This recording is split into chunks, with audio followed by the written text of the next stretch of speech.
Saudações, pessoal. Bom dia. Bom dia, professor. Tudo bom? E aí, como é que vocês estão?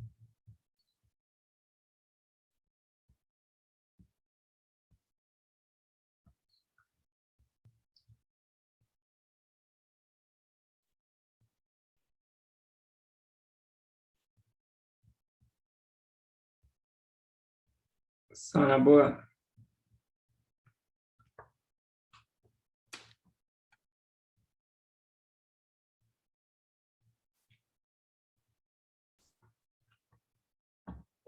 Muito bem, pessoal. Vamos começar?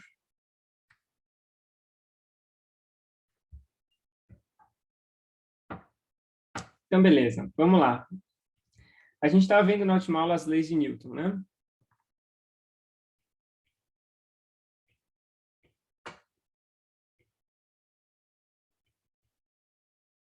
Então, a gente começou vendo a primeira lei. E a gente viu que a primeira lei ela estava relacionada com a ideia de referenciais inerciais, né?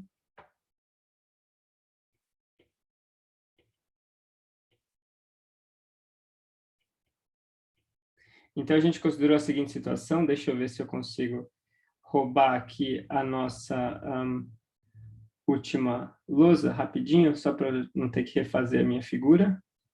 A gente tinha essa figura aqui, né?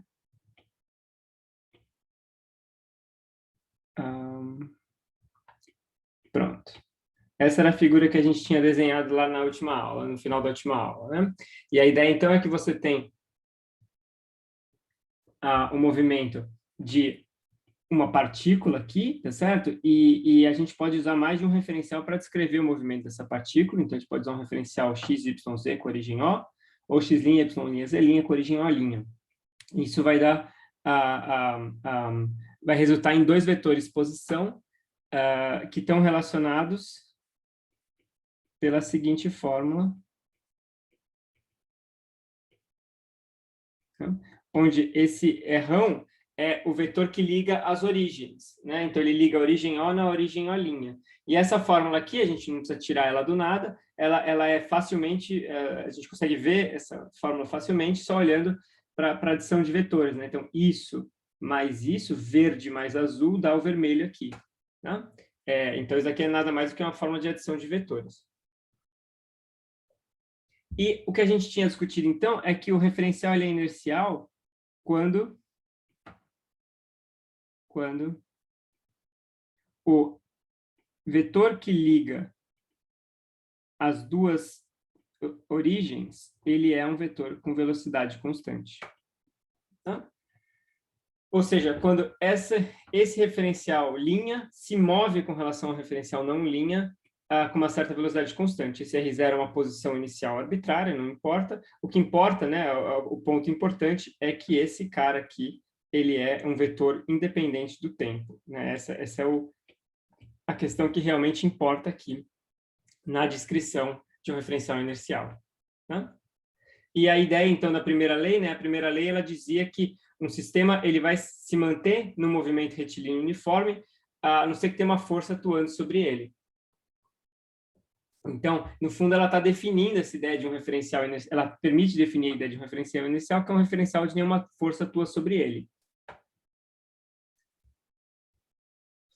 Tudo bem?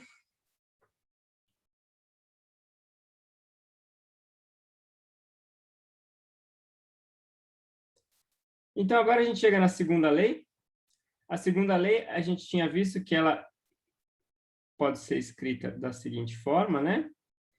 A gente já tinha discutido na última aula essa sutileza de interpretação, né? Não é a aceleração que gera uma força, é a força que gera uma aceleração. Então, a força, ela põe o objeto em movimento, né? A força atua no objeto para colocar ele em movimento, para produzir uma aceleração.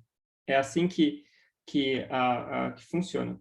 E esse F aqui, que aparece na segunda lei, é a força resultante, tá? Então, ou seja, é a soma das forças que atuam sobre a partícula. E, às vezes, eu vou escrever força resultante, mas, às vezes, por simplicidade, a gente escreve só F, tá? Então, é importante vocês lembrarem que o que está em jogo aqui é sempre a força resultante sobre a partícula. É a força resultante que resulta em movimento, ou seja, que resulta numa certa aceleração. Bom, a gente vai começar a aula de hoje definindo um novo conceito, que é o conceito de momento linear. Esse é um conceito que vai se tornar muito importante com o passar do tempo, tá? Conforme a gente for evoluindo nesse curso, e inclusive em outros cursos, vocês vão ver que a noção de momento linear é uma noção muito central em física. Então, o momento linear, para a gente, ele é definido como sendo a massa vezes a velocidade, tá? Então, a gente vê daqui que ele vai ter dimensões de quilograma, metro por segundo, né? E o motivo pelo qual o momento é útil para nós aqui é porque a gente pode ver o que acontece se eu calcular a derivada do momento linear. Então, vocês veem que, calculando dp dt, eu vou, a massa é uma constante, né? Ela sai para fora da derivada, então eu fico com m dv dt, ou seja, ma. Né? Portanto, a gente também pode escrever a segunda lei aqui, se eu jogar essa massa para cima, a gente pode escrever que a segunda lei diz que dp dt igual a F. Ou seja, a força produz uma variação no momento.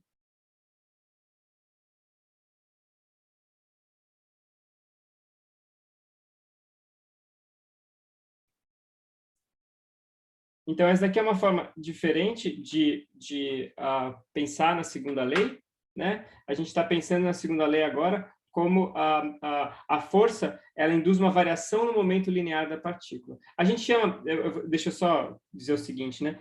É muito comum a gente esquecer essa palavra linear aqui, tá? Em geral, a gente vai chamar isso só de momento. Mas momento é momento linear e, às vezes, acho que vocês chamavam de quantidade de movimento também, né? Mas é momento. A gente em física só fala momento, é mais fácil. Tudo bem? Então, essa aqui é uma forma diferente de interpretar a segunda lei, que, como a gente vai ver mais para frente, é preferível em muitos aspectos, né? Isso daqui é um pouco mais sofisticado que isso daqui, que é pensar que, no fundo, o que a força está fazendo, ela está gerando, ela está produzindo momento, né? Está dando momento para a partícula. Tudo bem?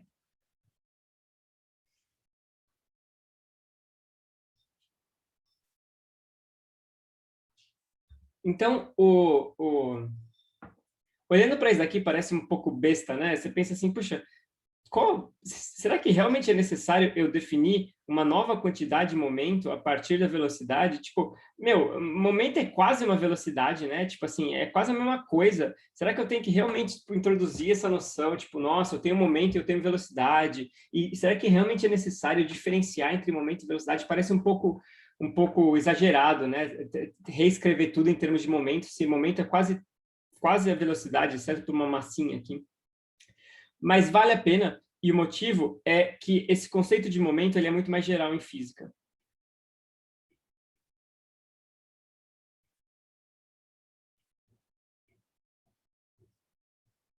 MV só vale na mecânica clássica.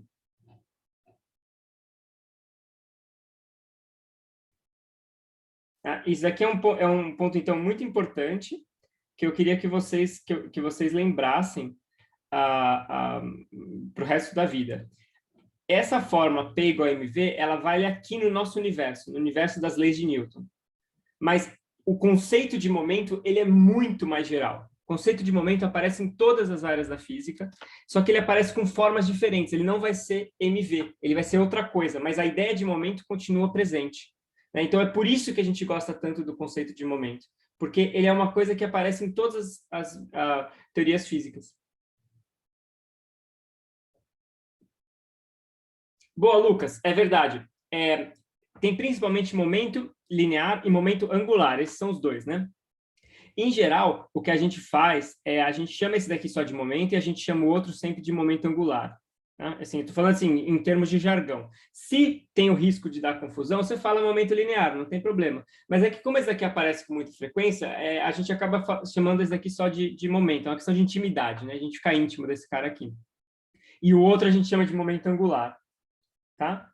Mas, de novo, isso é só um pouco uma questão de jargão. Se você achar que abre margem para confusão, pode chamar de momento linear, que não tem problema. Tudo bem, pessoal? Então, eu vou mostrar para vocês alguns exemplos agora de onde que o momento aparece em outras teorias físicas.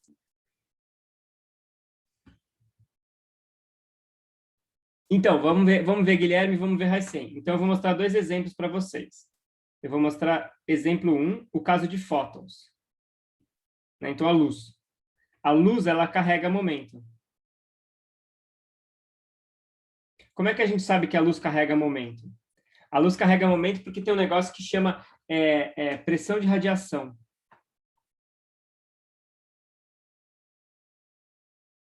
Pressão de radiação. Se você apontar uma lanterna para uma caneta, a lanterna vai estar empurrando a caneta. É claro que você não vai ver isso daí. Isso é muito fraco. A caneta não vai se mexer. Se você apontar um laser para a caneta, ela vai ficar parada. Mas a luz está empurrando a caneta. A gente consegue fazer isso em experimentos, por exemplo, usando espelhos muito, muito sensíveis e muito pequenos. Espelhos na escala nanométrica, por exemplo. A gente consegue, se a gente aplica um laser, a gente consegue, de fato, ver como é que esse espelho é empurrado pela luz. Então, a luz empurra objetos. Se ela empurra objetos, significa que ela transfere momento. Né? Ela vai transferir momento para diferentes objetos. Agora, como é que é o momento da luz se a luz tem massa zero? Né? Então, a luz ela é descrita por fótons. E a massa dos fótons é zero. Massa m é igual a zero. E quando eu digo zero, gente, olha só, me entendam bem. Eu não estou dizendo que ela é pequena. É zero. A massa do fóton é 0,0000000, com quantas casas você queira. Fóton é uma partícula sem massa. Ponto final. Tá? Isso daqui tem vários experimentos que a gente mostra que o fóton não tem massa. Então, você vê, está meio bugado aqui. Como é que pode a luz carregar momento se o fóton não tem massa? A resposta é simples. Essa fórmula para o momento aqui não vale para o fóton. O fóton não é descrito pela mecânica clássica, ele é descrito por outra teoria, pela mecânica quântica. E na mecânica quântica a gente vê outra expressão para o fóton. O momento do fóton, ele vale a constante de Planck dividido pelo comprimento de onda. Ou ele vale h vezes a frequência dividido por c. Então, lambda é o comprimento de onda. E ni é a frequência. Isso aqui é o momento de um fóton.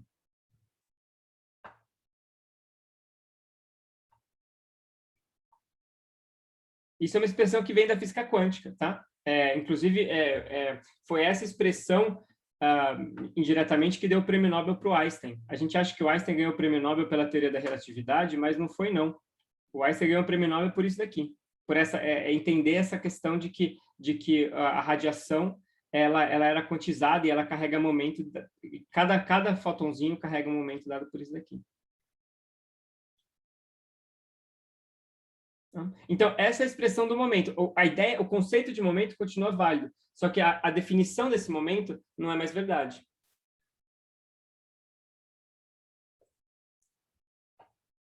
Não, Lucas, não é verdade.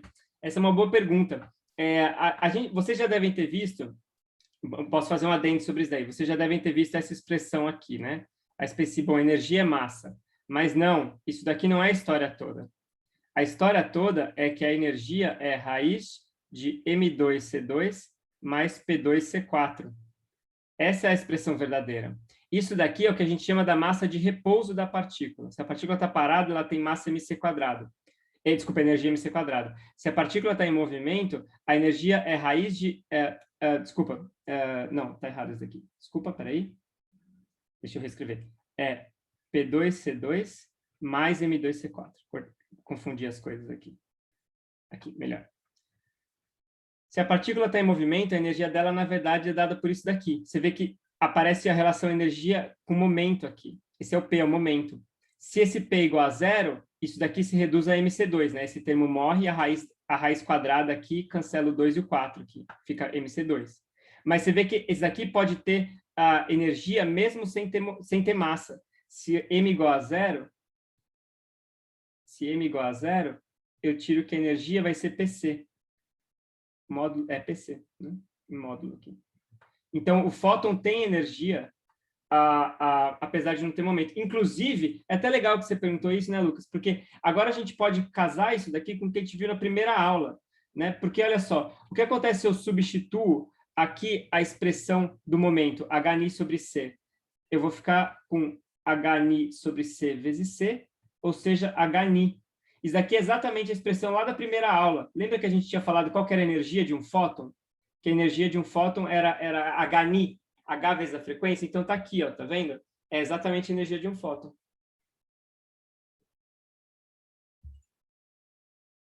Massa, né? Também acho muito legal. Perguntas, pessoal?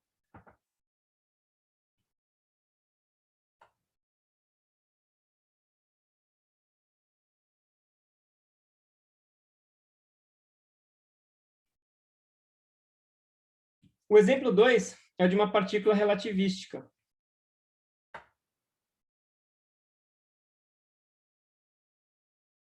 A gente sabe que tudo que a gente está fazendo aqui não vale para velocidades altas, né? A gente não pode... Quando essas velocidades v que aparecem aqui começam a ficar próximas, comparáveis com a velocidade da luz, aí a teoria da mecânica clássica que a gente está estudando aqui deixa de ser válida, né? E a gente tem que, então, levar em conta a teoria da relatividade. E na teoria da relatividade, a expressão do momento é dada por isso daqui, ó.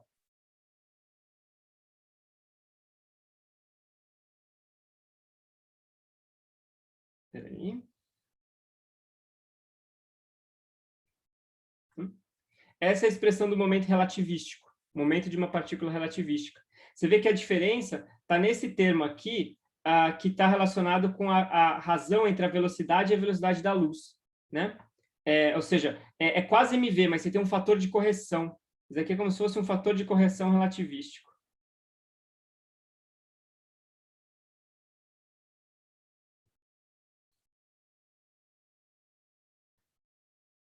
Né? Se a velocidade é muito menor que a velocidade da luz, né? Então, esse número aqui, 1 menos v ao quadrado sobre c quadrado, vai ser um número muito próximo de 1, né? Porque vai ser 1, imagina que assim, sei lá, isso daqui é, sei lá, 1/100º da velocidade da luz. Se é 1/100º, aí esse negócio ao quadrado vai dar vai dar 10 a menos 4, né? Então, esse negócio aqui vai ser aproximadamente 1. E, portanto, o P vai ser aproximadamente mv. Então, para velocidades baixas, a gente recupera o resultado da mecânica clássica, né? Ou seja, a gente recupera a mecânica newtoniana para velocidade baixa, para V muito menor que C.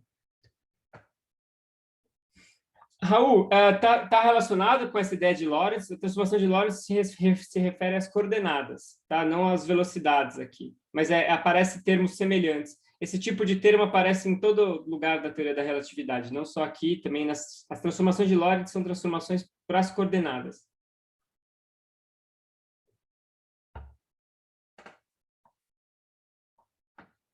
Ok, pessoal? Esse daqui dá para derivar, vocês vão derivar isso aqui em física 2, tá? Isso daqui é física quântica, talvez física 4 ou depois, não sei. Esse daqui vocês conseguem derivar. Física 2 lá, vocês vão chegar e vocês vão derivar essa forma, bem bonito.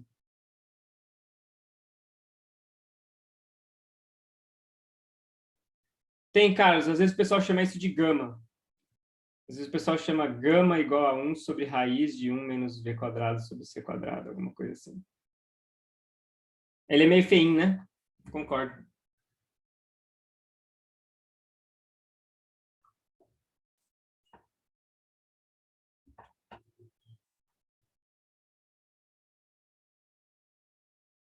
Beleza, pessoal? Perguntas? Então, a moral da história é: momento é um conceito muito geral. Em diferentes teorias físicas aparece essa noção de momento. E as ideias que a gente tem sobre o que o momento faz, quais são as consequências do momento, etc., são bem gerais. O que é específico do nosso curso aqui, o que é específico da mecânica newtoniana, é essa relação entre momento e velocidade. Isso daqui que deixa de ser verdade quando a gente vai para outras teorias. Tá? Mas para nós aqui, Tranquilo, é só isso daqui que importa. Isso, Raicen, o momento sempre está relacionado com o movimento de um corpo. Tem outro termo, né, que é quantidade de movimento. Você já deve ter ouvido falar, que o momento é a quantidade de movimento.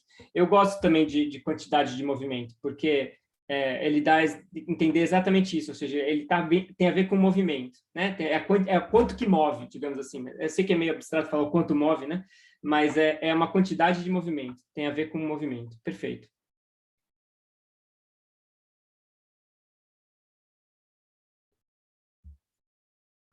Vou até escrever isso daqui aqui, né? Então, momento tem a ver com quantidade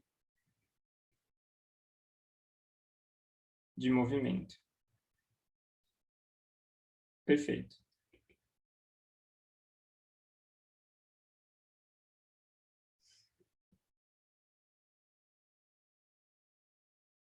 Perguntas?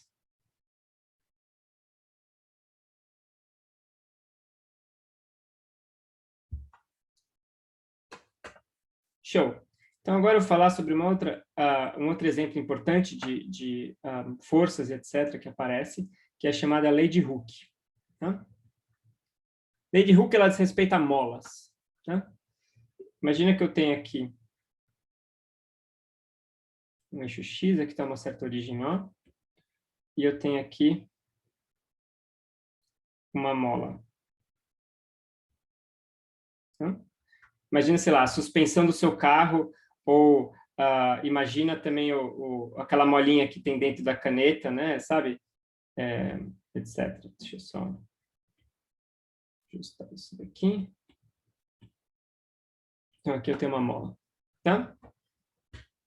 O que acontece com essa mola é o seguinte. Se eu estico essa mola, ou seja, se eu pego e estico ela, o que se observa é uma força que a gente chama de restauradora.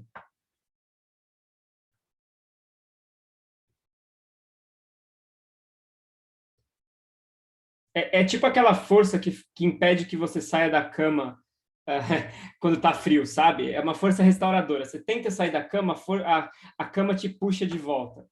É exatamente o que acontece aqui. Né? Ou seja, você tenta sair, você tenta esticar a mola, você tem uma força que restaura o movimento para a posição inicial. E se, por outro lado, você estica, né? Espera aí, deixa eu só digitar aqui. Se você, desculpa, comprime a mola, agora a força também é restauradora.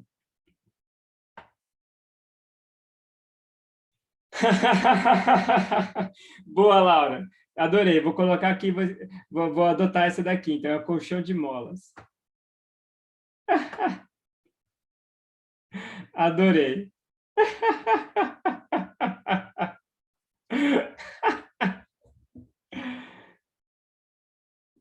Perfeito.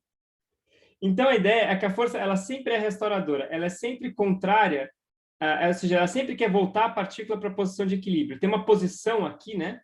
Tem esse zero, que é a posição de equilíbrio,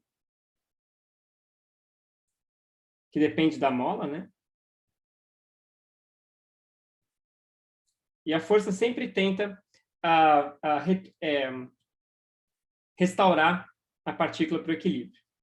E, além disso, a magnitude da força aumenta com o deslocamento. Então, a magnitude de F aumenta com o deslocamento.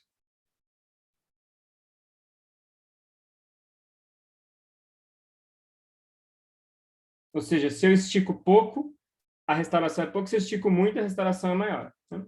Então, a lei de Hooke, né, que a gente chama de lei de Hooke, ela é uma fórmula aproximada para como é que é a cara dessa força quando o deslocamento é pequeno. E ela diz que se o deslocamento é pequeno,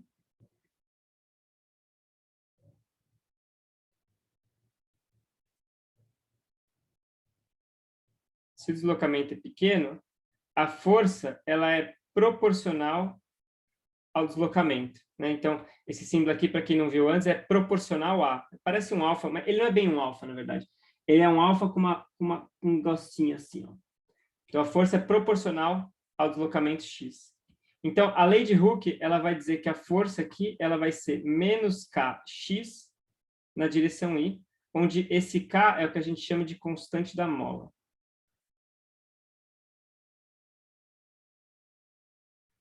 Então, qual que é a ideia? A ideia, essa fórmula é muito bonita e ela aparece muito em física, tá? Esse conceito de molas, né, ele aparece com muita frequência. Você vê o seguinte, essa fórmula, ela resume tudo, digamos assim, que a gente precisa saber sobre o movimento de uma mola. Então, primeiro, ela resume a lei de Hooke no fato dessa dependência ser em x aqui. Ou seja, essa força, ela é linear em x. Se eu duplico x, eu duplico a força. Não precisava ser assim. Você pode ter molas onde a força depende de alguma potência maior de x. Ela pode depender, por exemplo, sei lá, de x ao quadrado, sei lá, x ao cubo. Mas quando o deslocamento é pequeno, ou seja, se você só comprime ou estica a mola um pouquinho, a gente sempre acaba obtendo uma força que é linear em x, né? Além disso, aqui nessa fórmula está condensada a direção da força, então é o eixo y, certo? A força é sempre para cá, você puxa a mola para cá e para cá, você puxa para cá e para cá, mas é sempre ao longo dessa direção horizontal, nunca tem nenhuma componente inclinada. E o que é mais importante também é que está codificado aqui o sinal da força, ou seja, o sentido do vetor F. Porque isso tem a ver com esse sinal aqui. Esse K é uma constante positiva, vou até colocar aqui, K positivo. Já vou falar, Raul. Então, olha só esse sinal. Se o X é positivo, eu vou até escrever isso daqui aqui, você vê que se o X é positivo,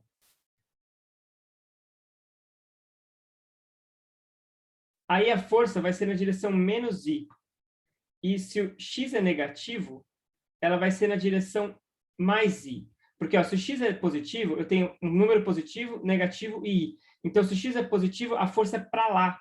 Agora, se o X é negativo, o sinal do X vai cancelar com esse sinal. E a força vai ser agora para lá. Tá? Então, esse sinal ele é crucial. Tá? Esse sinal ele é absolutamente crucial, porque ele está relacionado com a estabilidade. Né? Eu vou até escrever isso daqui. Ou seja, o sinal negativo... Sinal negativo é o que torna a força ser uma força restauradora. Se a gente errasse esse sinal, isso significaria que quando eu estico a partícula para cá, a força tende a esticar a partícula ainda mais. E se eu comprimo a mola para cá, a força teria a tendência de comprimir ainda mais. O mundo seria instável, digamos assim, né? É tipo assim, eu estico um pouquinho e aí a mola me faz esticar ainda mais. E não é isso que acontece. O que acontece é, se eu estico, a mola tende a me puxar de volta. Então, ela é sempre restauradora. Tá? Então, esse sinal ele realmente é absolutamente crucial. O que significa pequeno, Raul? Olha, pequeno é muito relativo. Tá? Depende da mola em questão. A ideia é que isso daqui é uma expansão assim, em primeira ordem, que a gente chama. Ou seja, é o primeiro termo conforme você for deslocando um pouquinho. A noção de pequeno vai depender, no fundo, da mola em questão. Para a mola da sua caneta, por exemplo, né, aquelas canetas que tem aquela molinha, deve ser no máximo 1 milímetro, talvez, um pouquinho mais, o que é pequeno. Enquanto que para a mola de um carro, talvez seja alguns centímetros. Né? Então, isso aí depende da mola em questão. Agora, claro, o que é importante é um pouco óbvio, digamos assim, se você parar para pensar, que isso daqui só vale para x pequeno. Se a gente olhar para essa fórmula, tem que ser para x pequeno, né? Por quê? Imagina que eu tenho uma mola aqui da minha caneta e eu coloco esse x como sendo 500 quilômetros. Né? Claramente dá pau aqui, né? Ou seja, não adianta eu esticar a mola da minha caneta em 500 quilômetros. Ela já vai ter estourado rapidinho. Então, a ideia é que isso daqui já está meio claro dessa fórmula, que a expressão só pode valer se esse x é pequeno, né? Porque eu não posso colocar um x gigantesco e esperar que a força continue sendo restauradora em x. Então, o que acontece é que se x é grande, a gente pode ter uma deformação da mola. Isso chama deformação plástica. Esse é um nome que se dá em engenharia dos materiais para esse tipo de deformação. Todo mundo já viu isso daqui acontecer de algum jeito ou de outro, né? Você tem um sistema de mola, etc. Sei lá, uma coisa, você estica ela, quando você estica, ela não volta para a posição original, ou seja, ela não volta mais para a posição original.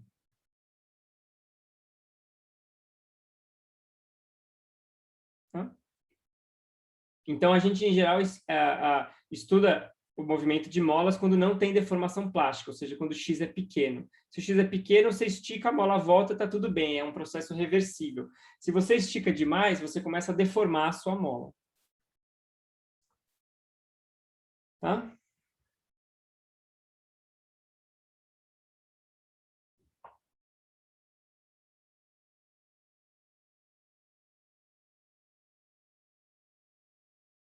Muito bem.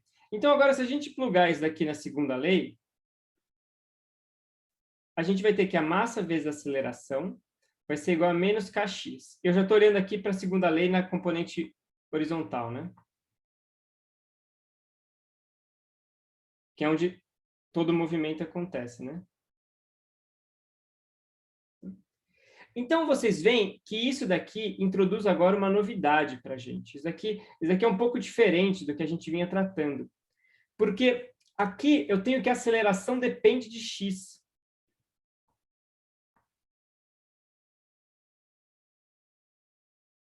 Depende de x. Tá? Então, a coisa ela parece ficar um pouco bugada, né? Porque a gente tinha visto que eu podia encontrar a posição integrando duas vezes a aceleração. Então, a gente começava com uma fórmula da aceleração e a gente integrava, obtinha velocidade, integrava, obtinha o x. Mas aqui deu ruim, né? Porque tipo, o a depende do próprio x, que é o que eu quero saber. Eu não sei quem é x. Então, você vê que tá meio estranho, porque, tipo assim, antes o a era uma função do tempo, então eu sabia quem era a aceleração. A aceleração é tanto, plau. Agora eu não sei. Agora, tipo, a aceleração depende do x, mas eu quero saber quem é x, e para saber x eu preciso saber quem é a. Então, parece que a gente está meio que andando em círculos, de uma certa forma. Né? A coisa parece estar meio bugada. Mas isso daqui, na verdade, é o caso mais comum. Os problemas que a gente vem tratando até o momento, que a gente supunha que a aceleração dependia do tempo, são, na verdade, casos particulares. Né? Então, quando a gente tem um A que depende do tempo, depende explicitamente do tempo,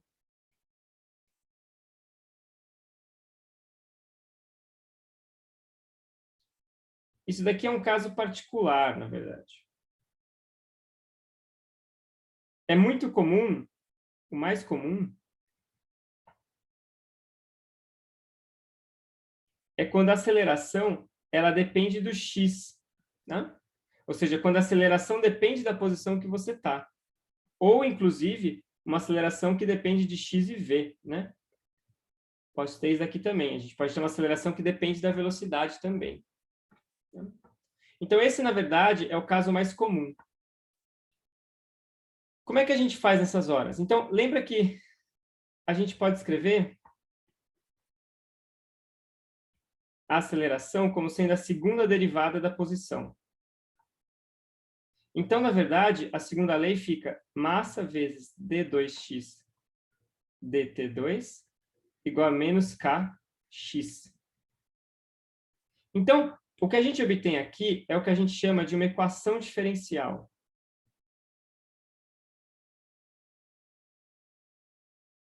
E isso daqui é a essência da mecânica clássica, tá? A mecânica clássica, ela é uma teoria de equações diferenciais, tá? Equações diferenciais vocês vão começar a aprender em cálculo 2 e cálculo 3, né? E esse tipo de equação em particular vocês vão resolver em física 2. Então, em física 2 vocês vão estudar em bastante detalhe as soluções dessa equação diferencial. Mas qual que é a ideia? A ideia é que agora eu tenho uma equação para x, né? Ou seja, a minha variável, ela é x de t. Então, isso daqui é parecido em espírito com a equação do segundo grau, por exemplo. Aquela equação do segundo grau, você tinha uma equação para x e você queria encontrar quem que era o x que resolvia aquele negócio lá. Aqui é a mesma coisa, só que você não envolve só potências de x, envolve derivadas do x. Então, você está misturando x com certas derivadas do x. Tá? E o que você tem que pensar você tem que falar assim, não, qual que é a função x que, se eu derivo duas vezes, eu obtenho uma constante vezes o próprio x. É meio que isso daqui, é isso que está acontecendo aqui, né? Ou seja, a equação diferencial diz, eu tenho x, eu derivo esse cara duas vezes e obtenho x de novo, a menos de uma constante que aparece no meio do caminho. Então, ele tem que resolver isso daqui. A solução, a gente não vai resolver isso nesse curso, vocês vão fazer isso em Física 2. Mas a solução, se alguém tiver curioso, eu vou escrever ela aqui. Ela é uma constante vezes cosseno de ômega-t, mais uma constante vezes seno de ômega-t, onde esse ômega é a raiz de k sobre m. Então, vocês conseguem checar isso daqui. Vocês sabem derivar seno e cosseno, vocês podem checar que isso daqui é verdade, né? Então, como exercício, vocês podem checar que x é solução. Mas isso daqui digamos assim, é o jeito fácil, né? Eu falei para vocês qual que é a solução, vocês só checam para ver se funciona. Em Física 2, vocês vão aprender como, de fato, derivar isso daqui. Partir daqui e mostrar que a solução tem que ser, de fato, essa daqui. Integrar duas vezes o quê, Heisen? Essa equação aqui?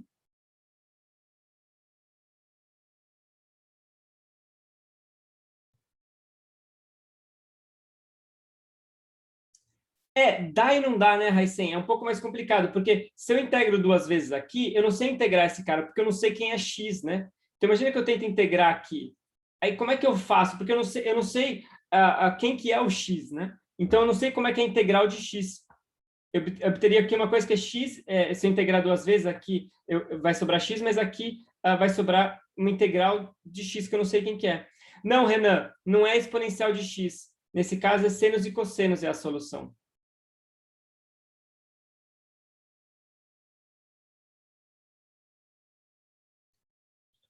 Você diz essa fórmula aqui, Lucas?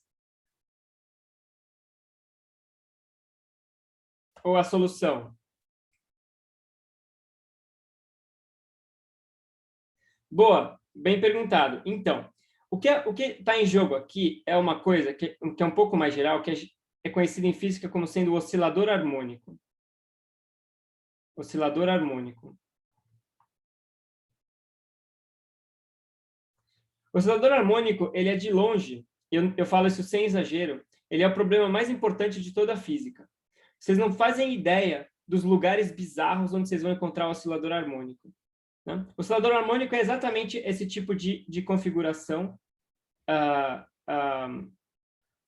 que é dado por essa equação diferencial aqui. Ou seja, quando a derivada segunda de uma coisa é proporcional a menos essa coisa. A gente pode também escrever isso aqui como sendo assim, né? d2x dt2 igual a menos ômega ao quadrado x. Acho que essa, inclusive, a forma seria assim um pouco mais comum quando vocês encontrarem o oscilador harmônico.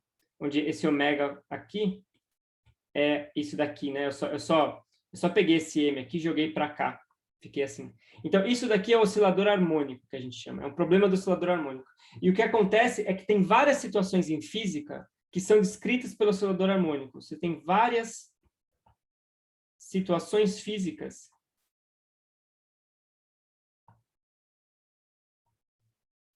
que são descritas pelo oscilador harmônico. Por exemplo, se você considerar um pêndulo aqui,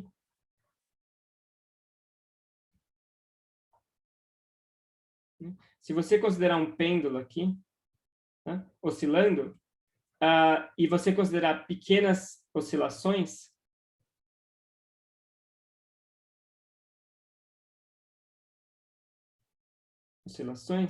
isso daqui dá um oscilador harmônico, dá um OH. Se o pêndulo estiver oscilando muito, não. Aí a equação é diferente. Mas se você considera o pêndulo oscilando um pouquinho aqui, isso daqui vai ser dado pela equação do oscilador harmônico.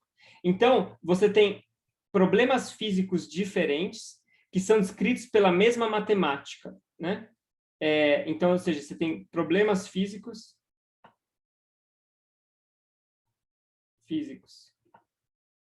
diferentes, mas que são descritos pela mesma matemática. É por isso que o oscilador harmônico é tão importante, não pela questão da mola, né? Ou seja, a mola é só um caso particular, mas essa equação que a gente chama de oscilador harmônico, ela é importante porque você tem vários problemas na natureza que aparecem que são descritos pela mesma equação.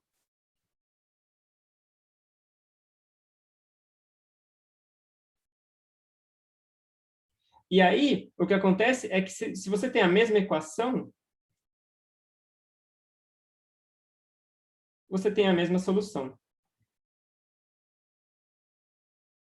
Ou seja, você pode ter situações físicas muito distintas que vão ser descritas pelo mesmo tipo de equação. Então, o movimento harmônico, que a gente diz, ele é muito comum. Qualquer tipo de vibração, quando pequena, é descrito pelo oscilador harmônico. Então, eu tenho que colocar isso aqui como exemplo, né, o pêndulo. Eu tenho um outro exemplo, que são pequenas vibrações.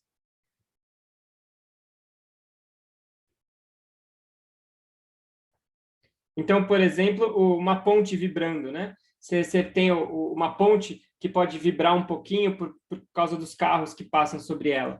Esse problema vai ser descrito por um oscilador harmônico. Então, tem muitas e muitas situações que acabam sendo descritas pelo oscilador harmônico, né?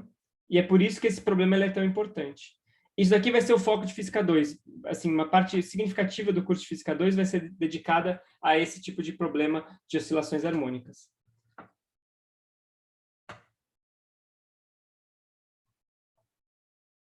Tudo bem, pessoal? Perguntas?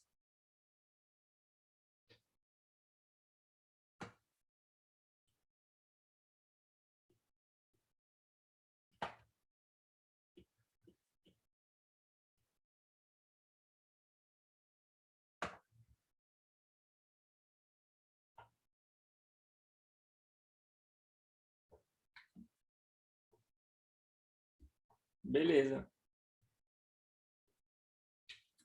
Então é interessante que a gente já está tocando aqui em assuntos bem mais sofisticados, né? Ou seja, a gente já está realmente indo para questões bem gerais, etc. A gente já está conseguindo, com o formalismo que a gente desenvolveu até aqui, a gente já está conseguindo descrever uma gama muito maior de problemas. Oi, Giovanni. Ah, não, Giovanni, ó, eu não sei se eu entendi exatamente a sua pergunta, mas eu acho que a mola natural, ela tem a ver com essa natureza restauradora da força, né? Tem muitas forças na natureza que são, muitos processos na natureza, perdão, que são naturalmente restauradores. Ou seja, onde você tem uma posição de equilíbrio e quando você tira a partícula dessa posição de equilíbrio, ela tende a voltar para o equilíbrio. Um outro exemplo, ó, que a gente pode fazer muito simples, é o seguinte: suponha que você tem uma vasilha aqui, tá? Você tem uma vasilha e você tem aqui uma bolinha. Então, desculpa, aqui está uma vasilha. E aqui você tem uma bolinha, tá? Se a bolinha estiver parada aqui embaixo, ela vai ficar parada, né? Você coloca a bolinha no fundo da vasilha e fica parada. Você tira a bolinha um pouquinho do equilíbrio, ela vai oscilar aqui, ó. Né? E essa oscilação, ela é harmônica, né?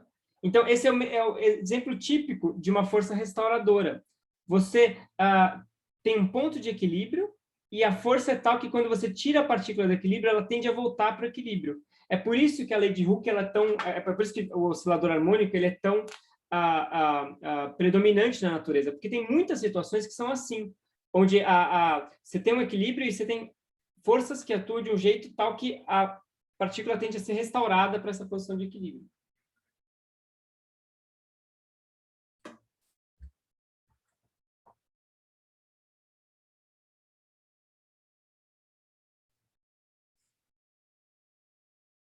Ok, pessoal?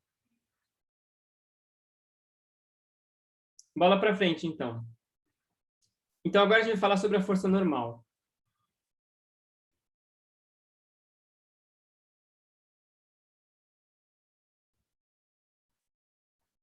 Então, considere a seguinte situação. Suponha que eu tenho aqui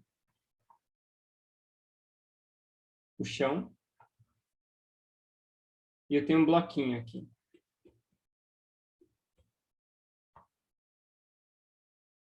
Tá? Isso aqui, meu bloquinho. O bloquinho, ele está sujeito à aceleração da gravidade. Então, eu tenho aqui uma força para baixo, FG, que é menos mg na direção J, onde posso colocar aqui um sistema de coordenadas, né? Y, X. Tá? Então, o bloquinho sofre uma força para baixo. O que impede que esse bloquinho não saia andando, né? Ou seja, por que esse bloquinho para no chão?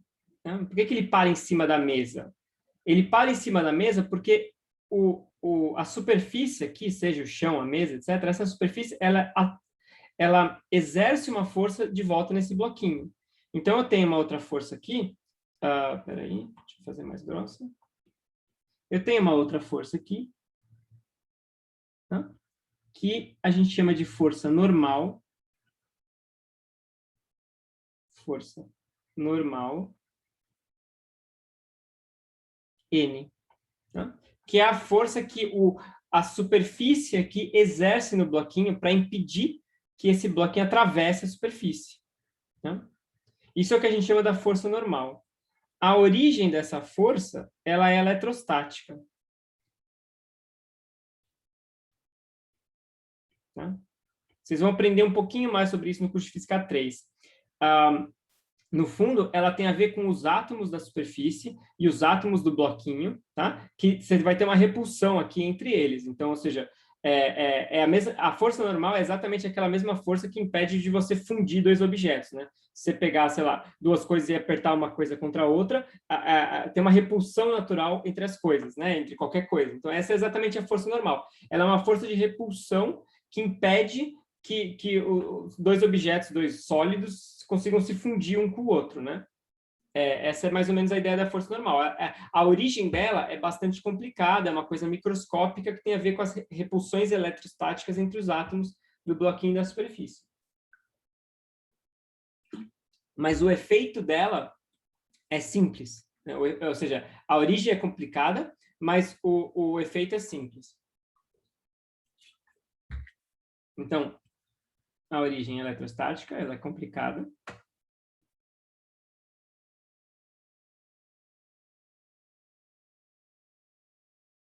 Mas o efeito, ele é simples. É impedir que o bloquinho atravesse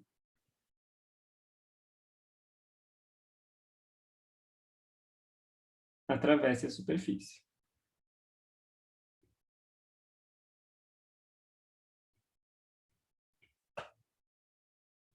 Ok?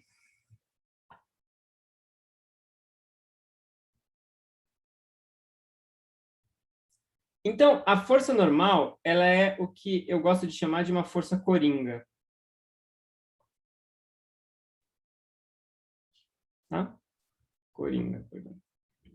Ela é coringa no sentido que ela vai se ajustar à ocasião, ela vai se ajustar à situação que o sistema tá sujeito, de tal forma, ou seja, ela tem um único objetivo, impedir que esse bloquinho atravesse a superfície. Esse é o objetivo da força normal. Tá? Ela sempre vai atuar de uma forma tal que a impedir que o bloquinho atravesse aqui. Claro, a gente vai supor que esse chão ele é suficientemente duro, rígido, etc., de tal forma que nunca haja nenhum tipo de deformação ou rompimento aqui. Né? A gente, sei lá, se você estiver andando sobre o telhado e o telhado ceder, etc., a gente não vai considerar esse tipo de situação, porque isso depende de forma complicada lá da estrutura do telhado. A gente vai supor que o chão é duro, tá? Então, o chão segura esse bloquinho aqui e portanto, o bloquinho nunca consegue passar para baixo aqui. E o que a força normal vai fazer é isso, ela vai se adaptar a situação em questão para impedir que o bloquinho atravesse o chão. Né? Então, nesse caso em particular, a força normal ela vai ela vai se apontar sempre para cima, né? Então, a força normal ela sempre aponta perpendicular à superfície. E a magnitude vai ser de tal forma a impedir que o bloco atravesse o chão.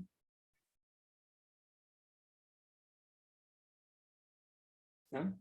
É fácil lembrar que ela é perpendicular à superfície, porque em matemática, a palavra normal, ela é sinônimo de perpendicular.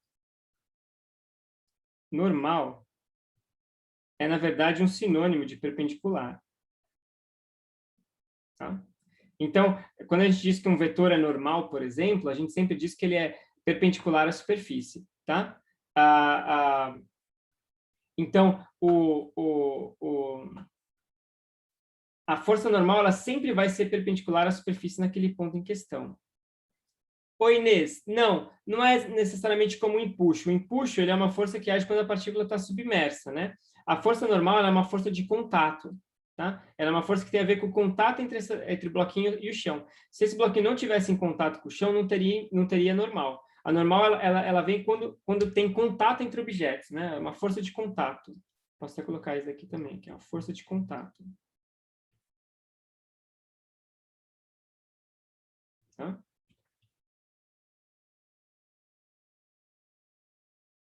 Muito bem. Então, nesse caso em particular, né, nesse exemplo,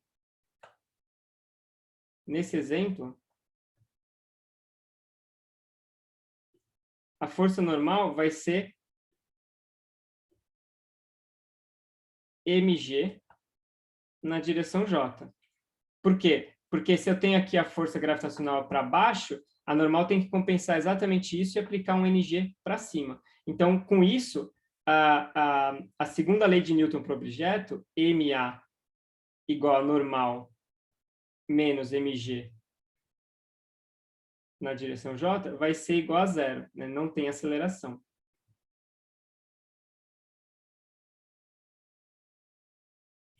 Mas muito cuidado, gente. A normal, ela só vale mg nesse caso, tá? Em geral, a normal ela tem que ser ajustada problema a problema. Você muda o problema, o coeficiente da normal, o módulo da normal muda, tá?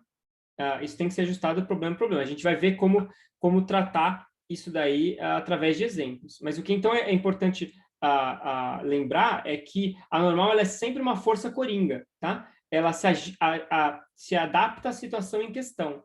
Tá? Então, para cada problema, a gente tem que ver, tá? Então, qual que vai ser a normal aqui? Adaptar seguindo essas regras aqui. Perpendicular à superfície impede que o bloco atravesse o chão. Você, a princípio, pode, Raicen. Isso daí você está pensando ter a ver com a superfície romper, né? Ou seja, se for o telhado, ele quebrar. É isso que você quer dizer? Isso. Só que isso daí é bastante complicado, porque várias coisas podem acontecer, né? Em primeiro, você tem que diferenciar entre o que é um telhado versus o que é o chão. No caso do chão, o chão pode ceder um pouco, ele pode, né? Ou seja, o chão poderia ceder um pouco, amassar um pouquinho o chão, sei lá. E no caso do telhado seria um rompimento, então teria que levar em conta essas duas coisas. E o outro problema é que o que o que é mais importante para esse tipo de análise que você está sugerindo, né, de uma normal máxima, não necessariamente a normal, acaba sendo a pressão. O que importa para isso é a pressão que é a força sobre a área. Porque você pode ter, por exemplo, um objeto que ele é pesado, mas ele é largo. Ou um objeto que é pesado, mas tem a forma de um prego, por exemplo, que tem uma ponta, né? E aí o que importa vai ser a pressão, a força sobre a área. É isso que gera o rompimento, por exemplo. Então, vocês já devem ter visto aquela cama de pregos, né? Os mágicos usam uma cama de pregos. Deitar numa cama de pregos não vai machucar ninguém, porque você tem um monte de pregos, então você está diluindo o seu peso ao longo de vários pregos. Se você tentar deitar num prego só, ele vai te furar, né? Mas se você deitar numa cama de pregos e tiver um número suficientemente grande de pregos, eles não vão te furar. Então, o mesmo peso está sendo diluído em diferentes superfícies. É mais ou menos essa a ideia. Tá? Então, para esse tipo de análise, que é uma coisa mais complicada, o que acaba entrando é a pressão. A gente não vai fazer isso daqui aqui, tá? Isso daí realmente depende muito do material em questão, da situação em questão, etc.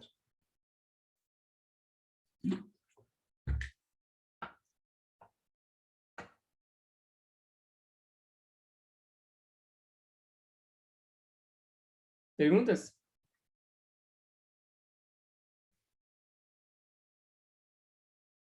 E uma outra coisa interessante, seguindo o gancho aí da pergunta do Heisen, é que aqui entra, de forma bastante clara, a terceira lei de Newton, né? Então, a terceira lei, ela entra no princípio da ação e reação.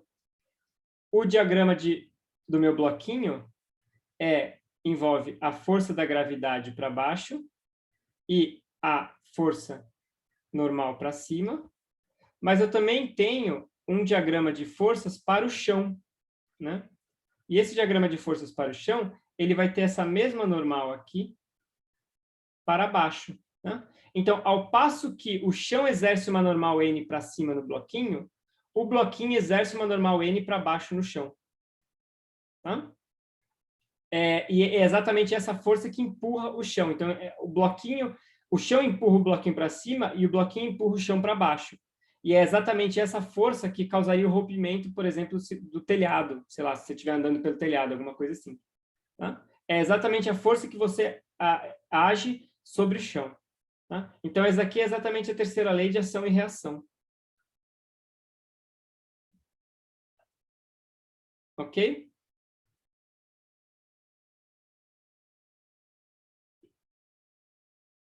Vejamos agora um exemplo. Vamos trabalhar com outro exemplo interessante. Então, olha só.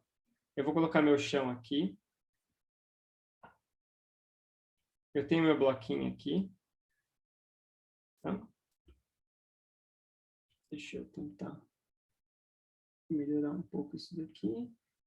Aqui, pronto. Meu bloquinho bonitinho. E o que eu vou fazer agora aqui é o seguinte. Eu vou aplicar uma força aqui. Uma força externa. Tá? Então, qual que é a ideia? A ideia é que eu tenho um bloquinho, tá? E eu estou puxando esse bloquinho. Eu estou puxando ele com uma força. Imagina, sei lá, uma criança levando um carrinho, um bloquinho aqui, por uma cordinha. Então, você prende uma cordinha aqui e você vai puxando. Só que o que é diferente aqui é que eu vou supor que essa força faz um certo ângulo θ aqui. Então, ela não necessariamente é vertical ou horizontal. Mas isso aqui contempla dois casos importantes. Eu tenho um caso que é quando a força é horizontal, né? Eu só estou puxando esse bloquinho. E eu tenho outro caso que é quando é vertical, que é, por exemplo, quando você levanta uma sacola de compras, né? Então, você tem uma sacola de compras lá no chão, aí você aplica uma força aqui para cima e tenta levantar essa sacola. Né? Então, esses dois casos estão embutidos aqui. Então, eu tenho que fazer aqui um diagrama de forças. Eu tenho a minha força gravitacional para cá, força gravitacional, que é menos mg na direção J. Eu posso colocar um referencial aqui, né? E eu tenho a minha força normal, que sempre é perpendicular à superfície. Então, eu tenho aqui a minha força normal, N, que ela é sempre perpendicular à superfície. Então, ela é N na direção J. Tá? Então, a minha segunda lei vai ficar como? Ela vai ficar massa vezes aceleração igual a normal menos mg na direção J mais a força externa, vetor. Né? E eu posso também decompor isso daqui, se eu quiser, como sendo, então, aqui eu deixo do jeito que está, não mexo. E eu escrevo agora força externa, o módulo da força. E eu posso decompor isso angularmente, né? Cosseno θ na direção I, mais seno θ na direção J. Né? Então, você vê que aqui componente é componente, né? Se a gente olhar agora para as componentes.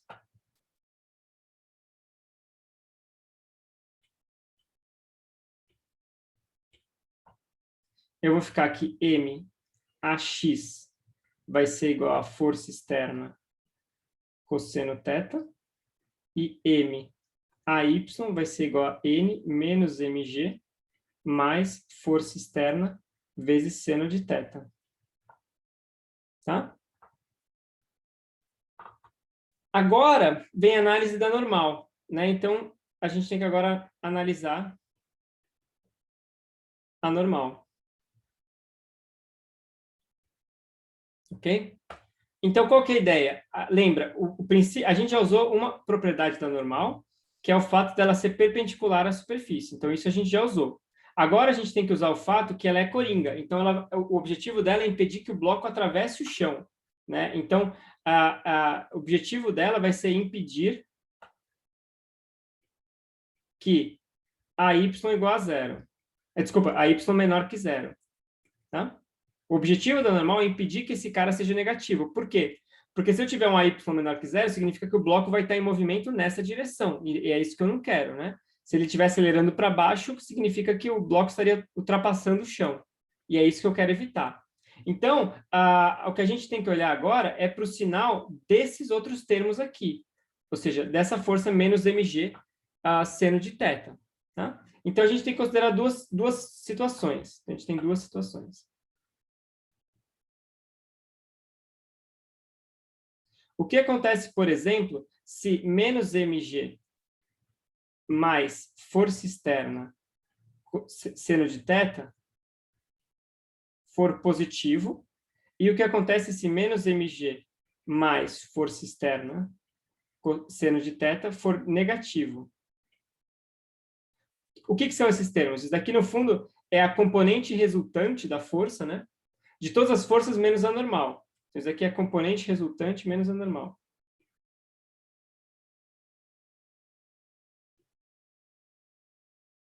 Sem a normal.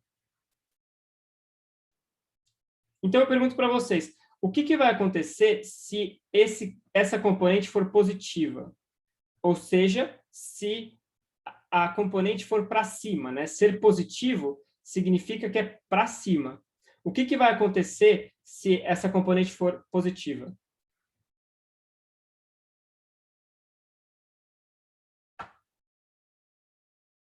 O bloco sobe. Boa. E o que significa que o bloco sobe? O Gabriel já deu a dica aí. Normal é zero.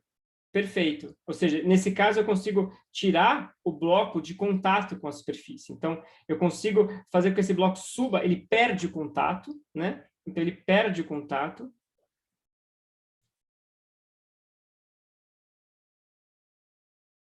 Perde o contato, o que significa que eu tenho N igual a zero. Por outro lado, se esse cara for negativo, a força externa não é suficiente para compensar a força da gravidade, né? Ou seja, a resultante aqui ainda é para baixo.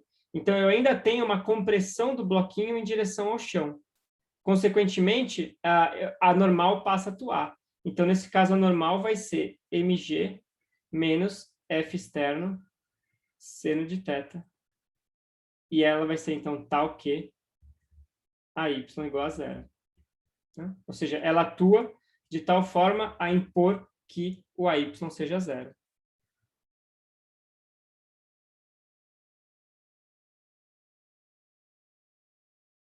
Ok? Então, a gente vê claramente aqui que existe uma força externa mínima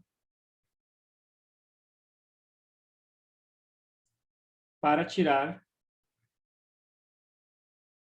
o bloco do chão, né?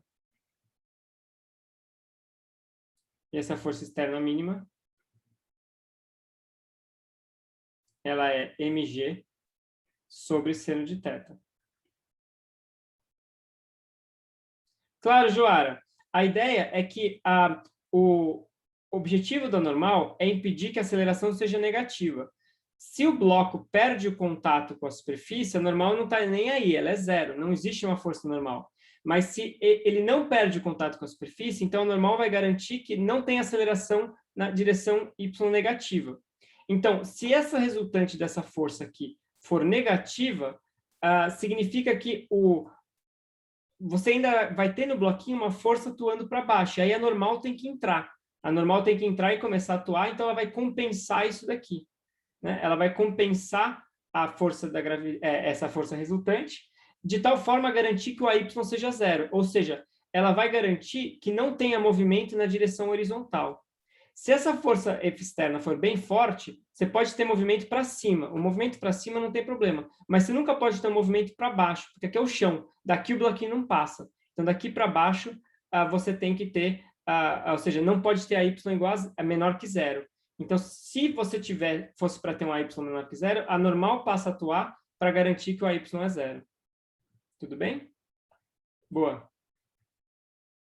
Então, a força externa mínima que a gente tem que ter é mg seno de θ. Isso daqui é a força que eu preciso atuar para levantar o meu bloquinho. Se θ igual a π sobre 2, né? Ou seja, se a força ela é vertical aqui, então eu tenho que essa força externa mínima igual a mg. Ok? Isso aqui, no fundo, é a força que você tem que fazer quando você quer levantar uma sacola de compras, né? Se você tem uma sacola de compras que pesa M, a força que você tem que fazer, pelo menos, é mg para a sacola sair do lugar. Se a sua força for menor que isso, o bloquinho não sai do lugar, né? Se a força externa for menor que F mínimo, então o bloco não sai do lugar.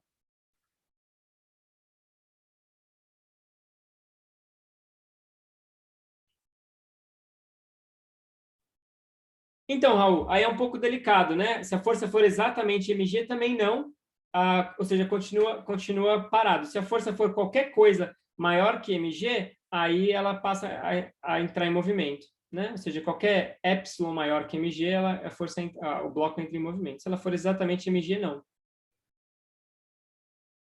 Mas a normal é nula, né? Então esse é um ponto especial onde a normal é nula, é tipo assim, você está exatamente compensando a normal. Então o chão não tem que fazer esforço nenhum, o chão fica tranquilo, mas o bloquinho também não anda, né?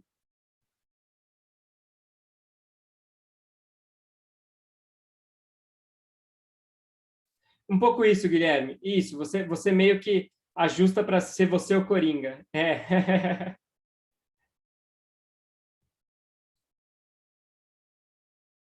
O que é interessante notar também é que o movimento horizontal,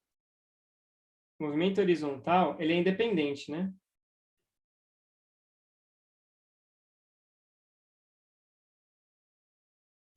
Ou seja, se eu olhar aqui para a minha equação do movimento horizontal, eu simplesmente tenho AX igual a força externa sobre M, cosseno de θ, que ela é, então, constante, né? Constante, ou seja, eu tenho um movimento retilíneo uniformemente acelerado.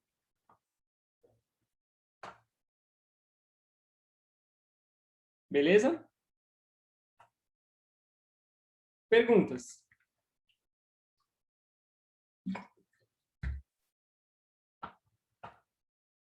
O que só vale para objetos em repouso, Thiago? Essa noção da normal? Não, isso é geral. O que a gente não está assumindo aqui é a questão do atrito. Então, a gente está supondo que essa superfície aqui, o bloco desliza sem atrito. Isso é uma especificidade. Sei lá, isso aqui é, por exemplo, sei lá, o gelo, né? Então, é muito liso aqui. Mas as considerações que a gente acabou de fazer sobre a normal são absolutamente gerais. Isso também vale se o bloco estiver em movimento, que é o que vai acontecer aqui, na verdade, né? Ou seja, esse bloco, quando eu puxo aqui com esse cara, esse bloco vai andar. Então, ele vai estar em movimento, só que o movimento ele é horizontal, né? Ele não tem movimento vertical. O movimento vertical é zero, só que ele anda aqui para a direita, tá?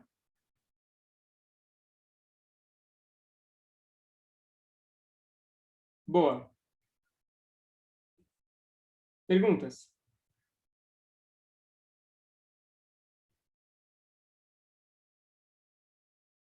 Não muito, Raul. A gente vai incluir atrito na próxima aula. Esse tipo de descrição pode levar em conta atrito também. A gente vai fazer isso na próxima aula.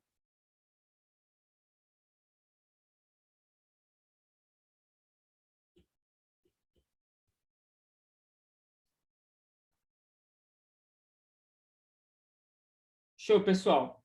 Então, para terminar, vamos falar agora de planos inclinados. Esse é um tipo de problema importante que aparece em mecânica. Dá para fazer várias configurações interessantes com planos inclinados. Então, a ideia é mais ou menos a seguinte: eu tenho um plano aqui que ele é assim e assim. Espera aí, deixa eu só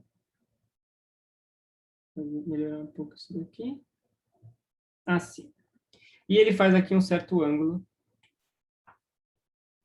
θ. Tá? E em cima dele eu tenho um bloquinho,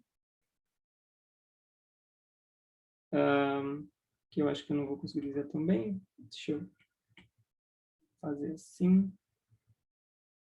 Tá? Então, aqui eu tenho um bloquinho. Okay? E a ideia, eu vou de novo supor que não tem atrito, mas eu quero então considerar o que acontece com esse bloquinho, que ele vai, no fundo, deslizar ao longo dessa direção aqui, né? Então, eu coloco o bloquinho aqui, ele vai e ele começa a deslizar. Tá? Então, para estudar esse tipo de problema, a gente tem que fazer a decomposição aqui das forças envolvidas. Então, eu tenho aqui, né, no meu diagrama de forças, a força da gravidade. Né? E eu tenho aqui a força normal à superfície. Então, a força normal, ela sempre é normal aqui. Deixa eu só fazer um comentário, gente, para ser bem claro. Quando a gente estuda esse tipo de bloquinho, a gente nunca está levando em conta a estrutura interna dele, tá? Então, eu poderia considerar todas as forças atuando no mesmo ponto que é o miolo dele, tá? Ou seja, tanto faz se eu coloco o meu vetor aqui na borda ou se eu coloco ele aqui. Isso é equivalente, porque a gente não está levando em conta digamos assim, a extensão desse bloquinho, tá? Então, peraí, deixa eu só melhorar um pouco isso daqui. Então, a gente pode também colocar assim, ó, tá?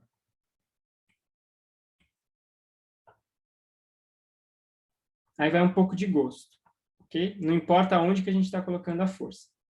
Bom, e aí? Eu tenho mais alguma força atuando nesse bloquinho aqui? O que vocês acham?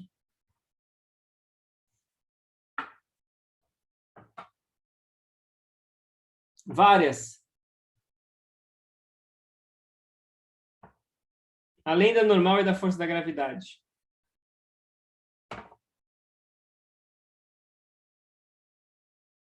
Atrito, beleza. Eu estou supondo que não tem atrito. Além de atrito, tem mais alguma? Eu estou supondo que esse bloquinho é muito liso aqui. Desliza.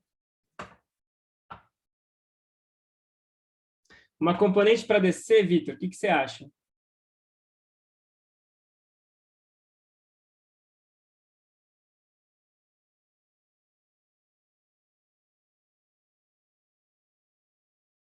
Boa, mas mg seno já é a força da gravidade, né? Então, a força que está atuando vai ser exatamente isso daí. Isso, Beatriz, perfeito. Vai ser a resultante das coisas todas aí que vai fazer ele descer.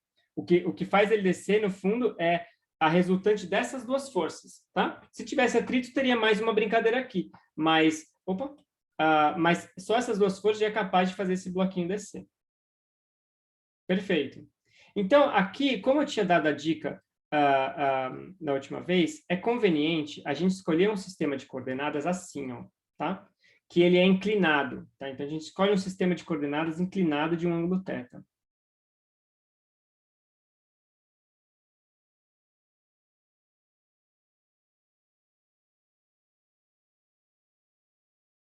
Se você preferir, você pode colocar esse x para lá também, para a esquerda. Isso não tem problema, tá? Vai um pouco de gosto, tanto faz. Por que isso é conveniente? Porque agora o movimento vai ser ao longo da direção x, né? Ou seja, o movimento vai ser ao longo de x. E e a normal vai atuar para cancelar qualquer movimento em y. Tá? Então, esse é o truque, né, de colocar o referencial aqui, porque agora a normal ela é perpendicular à superfície, né? Então, a normal, a força da gravidade é sempre para baixo, tá vendo? Não importa se esse bloco, qual é esse ângulo. A normal, a gravidade é para baixo, mas a normal é perpendicular à superfície. Então, essa normal aqui, ela sempre vai cancelar o movimento ao longo dessa direção, fazendo com que o movimento fique só ao longo dessa direção. Então, a minha lei de Newton vai ser MA igual a normal mais a força da gravidade, tá? E nesse meu sistema de coordenadas, eu tenho que a normal vai ser N na direção J, e a minha força da gravidade, a gente pode encontrar agora essas componentes usando aquele truque que eu discuti algumas aulas atrás, né? Eu tenho o módulo dela aqui, e aí eu tenho que simplesmente sacar os sinais e se são senos ou cossenos, né? Então, os sinais, de acordo com essa minha escolha de referencial, ela vai ser negativo nas duas, né? Então, se eu pegasse esse cara e colocasse aqui, fica claro que vai ser negativo em x e em y, tá? Então, esse cara aqui é negativo, esse cara aqui é negativo. E a gente sabe que se θ igual a zero, eu tenho que ter que a força da gravidade tem que ser vertical. Né? Ou seja, se θ igual a zero, você imagina que esse referencial roda junto aqui, a força vai estar só em y. Então, portanto, e como o cosseno de zero é igual a 1, então a componente y tem que ser cosseno. Ou seja, a minha FG vai ser menos mg seno θ na direção I, menos mg cosseno θ na direção J. Né? E lembra, a gente pode sempre fazer um teste de sanidade, né? Se θ igual a π sobre 2, o que acontece aqui? Olha só. Se θ igual a π sobre 2, sobra só esse termo aqui, e esse morre. Então, a força da gravidade fica na direção menos x, que é exatamente o que acontece aqui, né? Se a gente imagina que a gente roda esse negócio de 90 graus, o x fica para cima. Então, a força da gravidade vai ser no menos x. Então, com isso, eu tenho agora que MA vai ser igual a NJ menos MG seno θ I menos MG cosseno θ J. Ou seja, eu tenho duas componentes, MAX igual a N menos MG cosseno... menos MG seno θ e MAY igual a N menos MG cosseno θ. Tá? Aqui, ó, gente, dica de sucesso, tá? Chegou nesse ponto, para e pensa. Pensa o que você escreveu aqui, pensa no seu resultado. Olha para essas duas formas e pense assim, não, isso faz sentido mesmo? Tá consistente?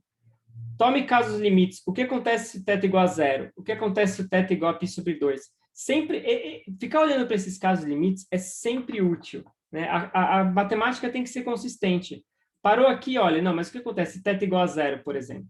Se θ igual a zero, aqui isso daqui morre. θ igual a zero é um plano que não é inclinado, é um plano que é plano. Né? Se o plano é plano, não tem movimento em x. A x igual a zero. Né? E só vai ter uma componente y aqui. E se θ igual a π sobre 2? Se θ igual a π sobre 2, aí você vai ter no fundo aqui que esse cara não vai contribuir. Você só vai ter esse movimento aqui. Então, sempre olhem para esses dois casos limites, tá? Para ver se as coisas são razoáveis. Tudo bem até aqui, pessoal?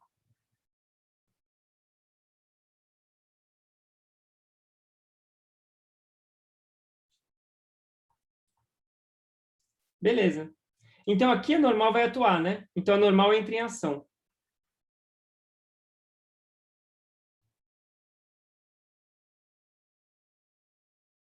Em ação. Ou seja, eu tenho que... a ideia é impedir que a y é menor que zero. Ou seja, a normal tem que ser mg cosseno θ, o que implica que a y é igual a zero. Né? Ou seja, a normal vai atuar exatamente de tal forma a balancear isso daqui para que o AY seja zero. Ela vai impedir que o AY seja negativo. Então, isso faz sentido, olha, a normal, ela depende de cosseno de θ. Né? Então, se θ igual a zero, o que a gente tem é que a normal vai ser mg, é o problema que a gente trabalhou antes, né? Exatamente a situação que a gente considerou antes. Mas se θ igual a π sobre 2, eu tenho que a normal vai ser igual a zero. Por quê? Porque esse daqui seria o caso onde meu plano, na verdade, está aqui, né? E o meu bloquinho está aqui. Caindo assim, né? Então, você vê que a normal aqui é 0, né? Ou seja, a normal não tem que fazer esforço nenhum. Ela não tem que segurar nada, né? O bloquinho não está empurrando a parede em nada. O bloquinho está caindo livremente, feliz aqui. Tá? E agora eu olho para o movimento em x, né? E eu vejo, então, que AX é igual a menos G seno de θ.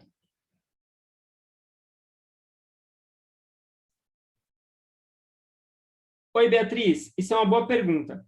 Quer dizer, deixa eu ver se eu entendi, né?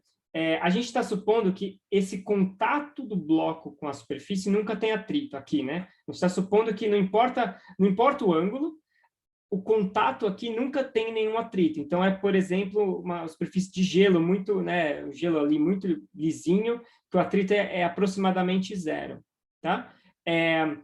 Quando a gente levar em conta o atrito, aí o que vai acontecer é que, nesse caso, não vai ter atrito aqui, né? Então, quando a gente levar em conta o atrito, aqui vai ter atrito, porque o bloco vai estar deslizando e o atrito vai estar puxando, mas aqui, nessa situação limite, o atrito não vai fazer nada, porque é como se esse cara tivesse descolado aqui, né? Ele está assim, no limite que ele está descolado, ele está caindo em queda livre, não tem nada, né?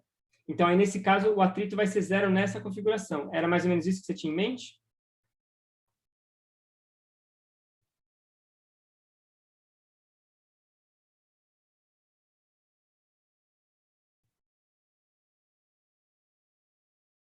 Isso, perfeito. Então, é isso mesmo. Ou seja, nesse caso, é como se eles estivessem descolados um do outro.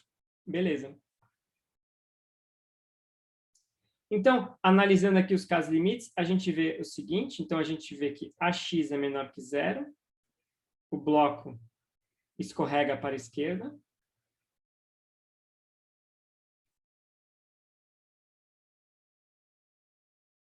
A gente vê o que mais? A gente vê... Deixa eu colocar em preto aqui. A gente vê que o AX, né, em módulo, ele é uma fração da gravidade, fração de G. Isso acho que é importante, né? Então, se θ igual a 90 graus, se θ igual a π sobre 2, eu tenho AX como sendo menos G, ou seja, o movimento é a queda livre, né? Mas para θ menor que π sobre 2, eu tenho que o AX em módulo aqui, ele é menor que G. Né? Ou seja, ele acelera menos. Então, um bloquinho num plano inclinado, ele vai acelerar menos do que uma queda livre. Se esse ângulo for, sei lá, 5 graus, ele vai acelerar com uma aceleração que vai ser bem menor que a aceleração da gravidade, né? Dado por esse fator seno aqui. Né? Ou seja, o que importa é esse fator seno. Então, isso daqui é como se fosse uma atenuação da aceleração. Se atenua a aceleração com relação à gravidade. E, por último, se θ igual a 0, aí você tem que AX igual a 0. Né? Ou seja, se esse plano é plano, aí não acelera, tá? Fica paradinho. Beleza, pessoal?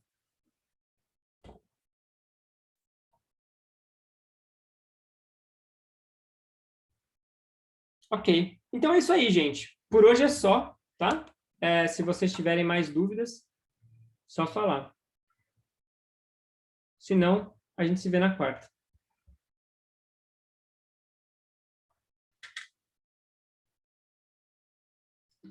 Obrigado a você, Leonardo. Raul, a gente está terminando o capítulo 4, começando o capítulo 5. Obrigado, Beatriz. Até quarta. Tchau, Gabriel. Tchau, professora. Obrigada pela aula. Tchau, Melissa. Obrigado a você. Valeu, gente. Obrigado a todo mundo aí.